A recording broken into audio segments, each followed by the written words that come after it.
குளித்து தொழுது மறுபடியும் உட்காந்து லா இலாஹ இல்லல்லாஹ் லா இலாஹ இல்லா தஸ்பீஹக இன்ன குன்து மினல் ஆலிமீன் ரப்பி ஃபிர்லி இதெல்லாம் சொல்லுவாங்க. அல்லாஹும்ம ஸல்லி அலா முஹம்மதின் வ அலா ஆலி ஸய்யிதினா நபியினா முஹம்மது அஸ்தக்ஃபிருல்லாஹ் ரப்பி மின் குல்லி தன்பின் வ கத்தியத்தின் வ அத்தூபு இலைஹ். என்னென்ன காரியங்கள் சொன்னால் அல்லாஹ்வுக்கு சந்தோஷம் வருமோ, என்னென்ன செய்தால் நம்ம பாவங்கள்லாம் ஒழிந்து போகுமோ அதையெல்லாம் வரிசையாக சொல்லி தருவார்கள். அதை நாம் சொல்லி கொண்டு இருப்போம். பிறகு தராவெல்லாம் முடிந்த பிறகு பயான் செய்வார். எல்லோரும் லா இலாஹ பயான் செய்ய சொல்வார்கள். எல்லோரும் செய்வார்கள்.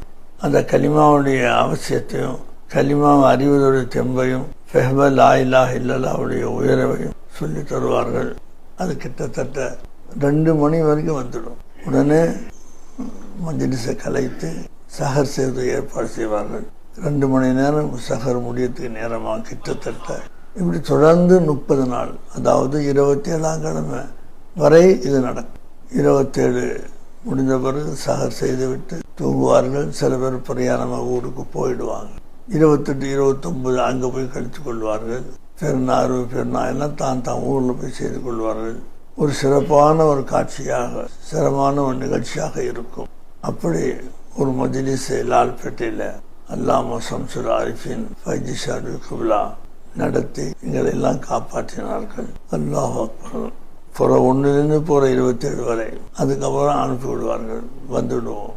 அந்த 2 நாள் 3 நாள் எப்படி இருக்குன்னு சொன்னால் லால்பேட்டில் இருந்தது போல இருக்காது. வீட்டில் வந்து தன் நிலம் மாறி போகுது. கூணுமா சாதிக்கின் அவுலியா அல்லாஹ் கூட இருங்கன்னு அல்லாஹ் குர்ஆன்ல சொல்றான். சித்திகன் கூட இருக்க சொல்றான் அல்லாஹ் தஆலா. அந்த சித்திகன் கூட இருந்த அந்த நிலை 27 மாறி 28 வந்தோடனே மாறிவிடுது. மாறிவிடுதுங்க பாவம் செய்கிறோம் அப்படின்ற அர்த்தம் இல்லை. அந்த தொடர் இருக்கிற நிலை, இருக்கிற தவாம் அது இல்லை. கொஞ்ச நேரம் பேச்சு வீண் அங்கே போது இங்கே வருது. இப்படி ஒரு 3 நாள் பார்த்தீங்கன்னு சொன்னால் நமக்கு நல்லா தெரியும் வித்தியாசம். சர்க்கார் கூட இருந்து அவங்க வீட்டில் கொண்டாடின சில்லாவும் வீட்டில் வந்து நம்ம கொண்டாட சொல்ல வானத்துக்கு பூமிக்கு எல்லாம் வித்தியாசமா இருக்கு. வாயை திறந்தால் அல்லாவுடைய பேச்சு தான், வேற எந்த பேச்சு அங்கே கிடையாது. அந்த மாதிரி கல்வை 100ஆக்கினார்கள். உடல் உறுப்புகளெல்லாம் 100ஆக்கினார்கள். அப்படிலாம் செய்து பயிற்சி தந்தார்கள். இப்போ நம்ம விட்டு மறைந்து விட்டார்கள். அது மிகப்பெரிய ஒரு இழப்பாகும்.